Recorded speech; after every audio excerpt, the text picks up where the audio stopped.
नई Delhi railway station पर शनिवार रात करीब 9:30 बजे भगदड़ में 18 लोगों की मौत हो गई, जिनमें 14 महिलाएं और 3 बच्चे भी शामिल हैं। कहा जाता है महाकुंभ में स्नान करने पर पाप धुल जाते हैं, लेकिन वे 3 मासूम बच्चे जो रेलवे और सरकार की बदइंतजामी और लापरवाही की भेंट चढ़ गए, जिन्हें अभी पाप और पुण्य का फर्क समझना था। सवाल यह नहीं है कि यह घटना कैसे हुई, सवाल यह है कि लगातार महाकुंभ में हो रही घटनाओं से सरकार ने सबक क्यों नहीं लिया। महाकुंभ में जो संगम पर घटना हुई, जिन परिजनों ने अपनों को खोया, अभी उनके दुख दर्द कम नहीं हुए थे, अभी उनके आंसू सूखे नहीं थे। फिर से सरकार की लापरवाही और रेलवे की बदइंतजामी से 18 जानें उड़ चली गई। महाकुंभ में करोड़ों लोगों की आस्था है। हर सनातनी महाकुंभ में स्नान करना चाहता है और इस बार तो जोर शोर से प्रचार किया गया। यहाँ तक कहा गया कि जो सनातनी महाकुंभ में स्नान नहीं करेगा वो देशद्रोही होगा।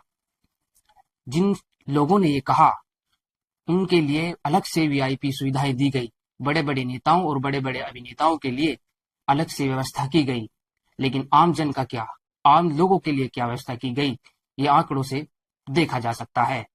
आम लोगों को छोड़ दिया गया दबने और कुचलने के लिए।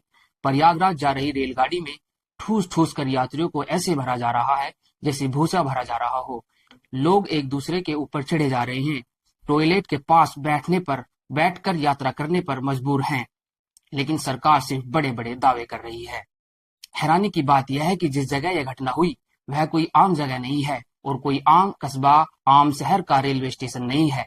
यह देश की राजधानी नई दिल्ली का रेलवे स्टेशन है, जो सबसे वीआईपी रेलवे स्टेशनों में से एक है। जिस संसद भवन में खड़े होकर रेल मंत्री बड़े बड़े महाकुंभ की व्यवस्था पर दावे करते हैं, वह महज मात्र 5 किलोमीटर ही दूरी पर है। और रेलवे की हठधर्मी तो देखिए, पहले तो जो घटना हुई उसको मानने से इनकार करते रहे, फिर अफवाह बताकर इससे पल्ला झाड़ने की कोशिश करते रहे। हॉस्पिटल और स्टाफ का कहना है कि ज्यादातर लोगों के सीने और पेट पर चोट के निशान हैं। क्या रेलवे को दबे कुचले लोग दिखाई नहीं दे रहे थे?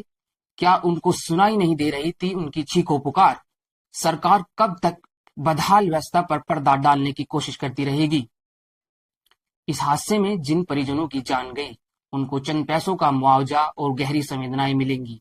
जांच होगी और सरकारी आंकड़े भी दिख ही जाएंगे, लेकिन जो नहीं दिखेगा वह किसी को अपना बेटा, किसी को अपना बाप, किसी को अपनी बेटी, और इस देश में आम लोगों की जानें कितनी सस्ती हैं, ये इस आंकड़े से देखा जा सकता है। साल 2003 में नासिक में कुंभ होता है, जिसमें दर्जनों लोगों की जान चली जाती है। फिर साल 2010 में हरिद्वार में कुंभ होता है, 10 लोगों की जान फिर चली जाती है। लोग सोचते हैं कि सरकार बदलेगी, नई सरकार आएगी तो नई व्यवस्था होगी, अच्छी व्यवस्था होगी और ढंग की व्यवस्था होगी, लेकिन फिर वही साल 2013 में इलाहाबाद में कुंभ होता है और रेलवे स्टेशन पर भगदड़ में 43 लोगों की जान चली जाती है।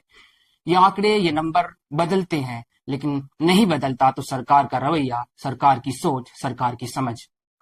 महाकुंभ में जाने वालों के लिए सिर्फ इतना ही कहना चाहूंगा कि आप अपना ध्यान खुद रखिएगा।